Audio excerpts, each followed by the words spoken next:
Hello, good dear viewers. In this tutorial, we are going to provide a solution to this very simple exponential equation, which is 3 raised to the power of x squared divided by 9 to the power of x equal to 729. All right, let's get started.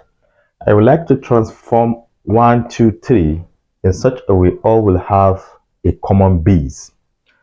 Already, this is to base 3, and I know that I can transform 9 in terms of base 3, which is 3 squared. So we have 3 raised to the power of x squared divided by, instead of 9 we have 3 squared, but because of this power of x, the 2 and the x will multiply, so we have 2x. This is equal to 729 is the same thing as 3 raised to the power of 6. So we have 3 raised to the power of 6.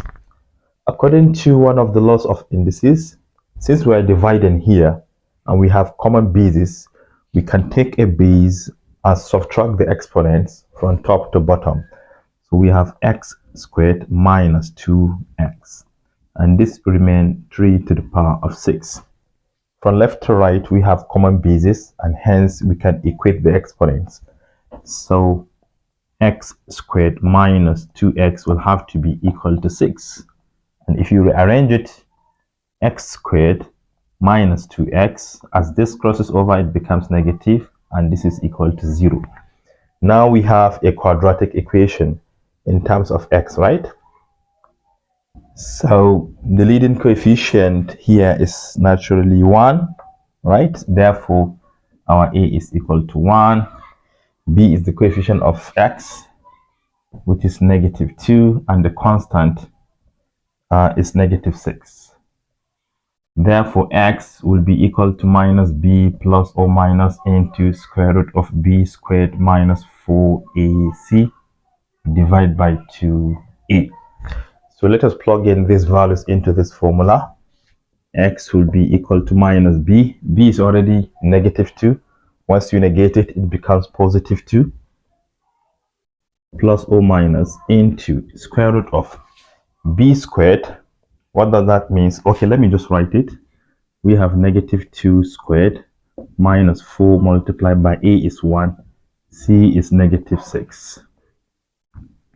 Divide by 2 times 1. Negative 2 squared is 4. And we have negative 4 times 1, which is negative 4. Negative 4 times negative 6 is positive 24.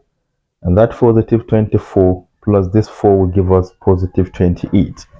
So this is equal to 2 plus or minus into square root of 28 divided by 2 times 1 is 2.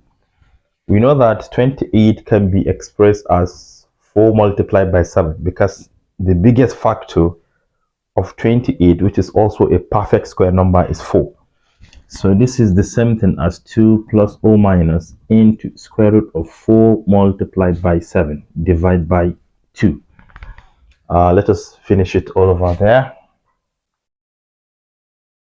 And x will be equal to 2 plus or minus square root of 4 is 2, so you bring it out, but square root of 7 remain, divided by 2.